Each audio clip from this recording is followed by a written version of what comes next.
Mwaramutse canke mwiriwe bivanye naho muherereye. Iyi ni Akeza Sport mubandanya mukurikirana ikinyamakuru canyu ca mbere mu Burundi mu vy'inkino. Uno musi turi kumwe n'umukinyi w'umugwi serukiragihugu w'intamba mu rugamba z'abigeme Joella Bukuru. Ndakuramukije. Ndabaramukije. Nizeye ko mumeze neza. Yego ndashima. Joella Bukuru mu majambo make ni Joella Bukuru ni umukobwa akina football, umuprofessionnel akina muri Tanzania, no muri equipe nationale y'u Burundi. Urugendo rwiwe rwatanguriye? Urugendo rwiwe rwatanguriye mu mupira wo mw'isite, mu mupira w'amashashe. Mu nyuma ndaronka equipe La Colombe, ndaja muri equipe ngenda ndasohoka mu bihugu bimwe bimwe mpaka ngaha muri Tanzania. Kugira ngo ushike yose muri Tanzania, kugira ngo ushike muri La Colombe, wagutwaye yo ninde? Wantwayeyo ndibuka yari mama wanje, yarakorana na president wa La Colombe. Umunsi umwe arambwira nakuzaniye ibirato kandi nakuronkiye equipe. Arampa ibirato, bukeye aranjana muri iyo equipe La Colombe, nangura gukina muri La Colombe. Mama we yarakina umupira? None yarakina umupira, yarazi n'umupresident wa La Colombe. Bisegura ko Joella atagize ikibazo nk'abandi bigeme usanga muhira abavyeyi batavyumva ivy'umupira. No, ico ndagishima Imana. Ugeze muri La Colombe vyagenze gute? Uvuye mu isite uje gukina nuvuga umupira umenyerewe? Ngeze muri La Colombe hari abakobwa benshi bazi gukina, nanje nari nkiri umwana.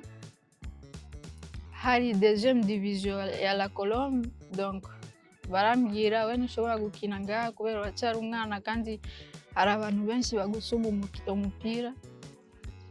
Nca ndagenda muri deuxième division, nakinye umwaka umwe baca baranduza muri La Colombe. La Colombe nakinye championnat zibiri. Après ngaho nca ngenda muri Congo. Mvuye muri Congo muri PVP, muri Tanzania. Equipe ya PVP ni umugwi umenyerewe, uri umwe mu bakinyi ico gihe mwari kumwe na ba Asha Jafar. We wavyakiriye gute kuba muri ko murakirana mu mugwi? Navyakiriye neza kubera wari umugwi ukirinamo ba Asha Jafar, ba Nasra, donc bari benshi tungana imyaka. Nanje ndabona okay, reka mve muri La Colombe ngende muri PVP. Usanzwe ukina hagati, hari umuntu ashobora kuba yarakwinspiye kuja gukina mu bibanza vyo hagati? Canke kera Joella agitangura akina hagati nk'uko akina muri no misi? No, sinakina hagati, nakina 7-11, me ico gihe nari muremure kandi nari kwega sana. Ndibuka n'umukinyi wa kera acambwira we il faut ugende hagati kubera ubu nawe yarinde naguciriyemo. Yari yitwa Nana, ni wa kera. Yari yitwa Nana, we il faut ugende hagati. Basi nangura gukina hagati. Tukavuga ko PVP ariyo ishobora kuba yarakugururiye imiryango ushikaho uboneka nuvuga mu ntamba mu rugamba. Cyari bimeze gute? Ndibuka intamba mu rugamba natanguye gukina nari muri Congo. Niho 2016 niho equipe nationale twatanguye. Umumenyereza wacu yari Dani, acarantumako ndava muri Congo ntangura gukina muri equipe nationale. Ugiye muri equipe nationale hoho wavyakiriye gute gusanga novuga abandi bakinyi babishoboye kandi bakomeye bico?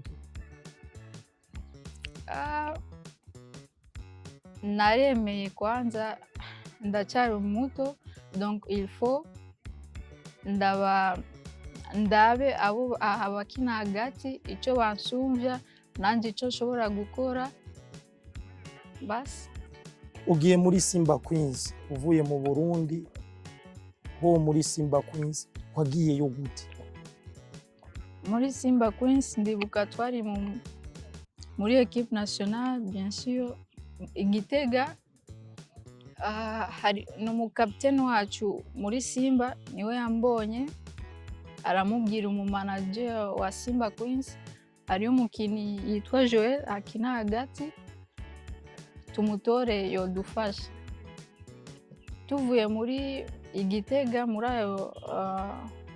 muri iyo competition, après 2 jours manager arantelefona ndi umumanager wa Simba Queens n'umukinnyi uyu n'uyu yambwiye ko ushobora kudufasha, donc baransolicita gutyo.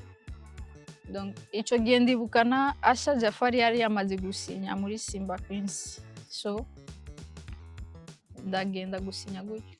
Vyari vyoroshe na cyane cyane kuja kwivuriwa ahandi atari mu Burundi nubwo wari umaze guca muri Congo? Match yanje ya mbere na saison yanje ya mbere alhamdulillah Imana yarangiriye neza, yari saison yanje nziza sana. Donc navuze ko kubera muri Congo ndibuka gukina hari abantu benshi banduta umupira kandi narabona sinshobora gukina, donc reka mfate experience yo ngaha aye mbone icyo bansumvya icyo nshobora kugira niveau yanje duge. Ndashima Imana narashitse ndaronkana n'ikibanza cyo gukina muri 11 ya mbere, nderekana icyo nshoboye kugira gutyo. Umaze gutahukana igikombe uri kumwe n'umugwi wa Simba Queens, ino saison vyaranse ko mutahukana igikombe, habuze iki?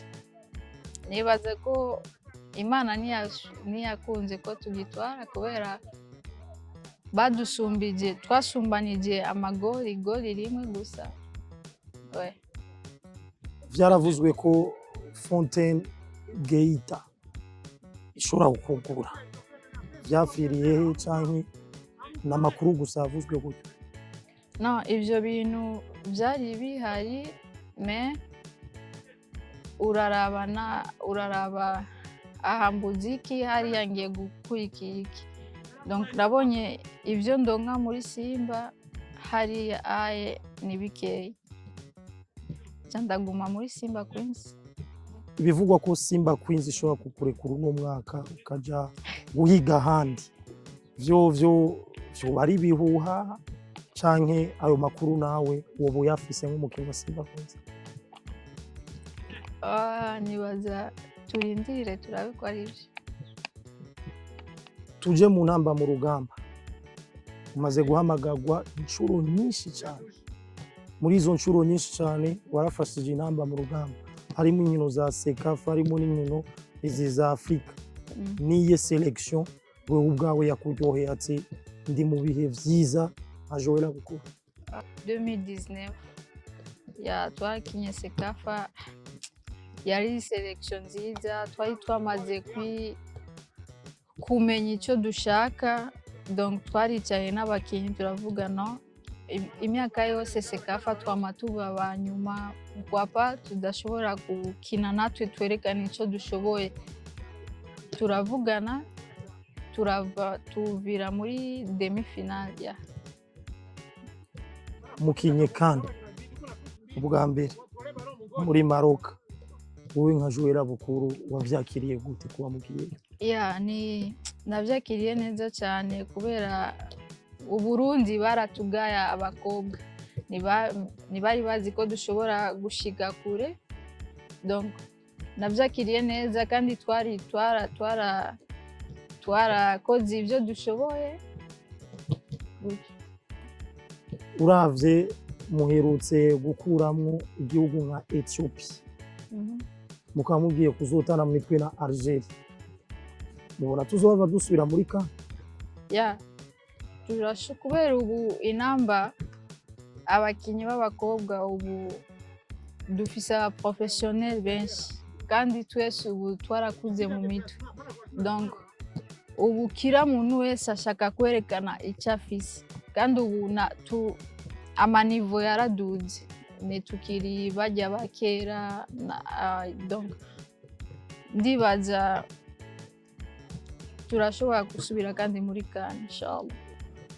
Akajambo kamwe ku bakunzi ba Joella Bukuru basanzwe bakubona mu ntamba mu rugamba, basanzwe bakubona muri Simba Queens.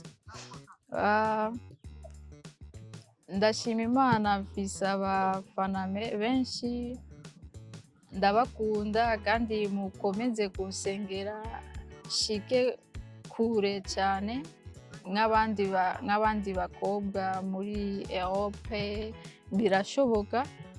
Mukomeze kunsengera, musapoti amakonseil kubera ndibaza uri umufana konseil irakenewe kuruta kuguma ntapa arazi umupira no. Konseil nico kintu ca mbere je nkunda. Basi ni na hano kino kiganiro kigarukiye. Joella Bukuru ndagushimira.